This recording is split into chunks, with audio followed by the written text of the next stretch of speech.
तर परभणीमध्ये झालेल्या नुकसानानं शेतकरी कुटुंब हैराण झाली आहे। आपली कहाणी सांगताना साळापुरीतील कच्छवे कुटुंबाच्या अश्रूंचा बांध फुटला। कापूस आणि सोयाबीनचं पीक गेलंच, पण मूग आणि उडीदाचा देखील चिखल झालाय।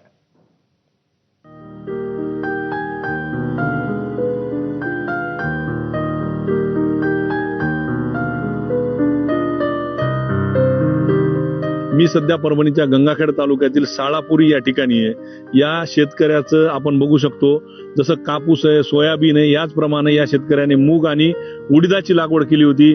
आणि आपण या शेतामध्ये सातत्याने झालेल्या पावसामुळे आपण बघू शकतो अजूनही मोठ्या प्रमाणावर चिखल झालेला आहे आणि या चिखलामध्येच हे उडीद जे आहे ते पूर्णतः सडून गेलेलं आहे। जवळपास 90% नुकसान आहे। 10% सुद्धा हाती लागेल म्हणून शक्यता नाही, पण ते पण जे पण आहे ते हाती काही लागावं म्हणून आम्ही स्वतः म्हणजे मजूर परवडत नाहीत, आम्ही घरचेच मुलं हे घेऊन आम्ही मजुरी करून हे उडीद आणि मूग गोळा करायचे। हे मूग आणि उडीद आहे, पण इतर तुमचं किती शेत आहे आणि किती काय काय लावलं होतं तुम्ही, कसं? आम्ही कापूस आणि सोयाबीन लावलं होतं। आमचं 4.5 ते 5 एकर जमीन आहे।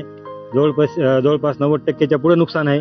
सोयाबीनला पण सततच्या पावसानं माल तसा लागलेला नाहीये आणि आता हे सरकारनं थोडं आमच्याकडे लक्ष देऊन आम्हाला त्याचं थोडंसं काही ना काहीतरी सरकारनं आम्हाला मदत करावी।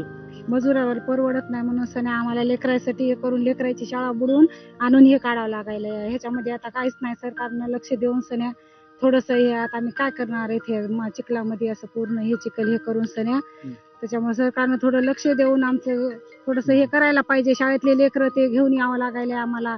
दैनंदिन वर्षभरासाठी जे मूग आणि उडीदाची डाळ लागते त्यासाठी हे पेरलेलं होतं, मात्र त्यामध्ये काही आलेलं नाही। त्यामुळे आता शासनानं या सर्व नुकसानीपायी भरीव मदत देण्याची मागणी या शेतकऱ्यांची।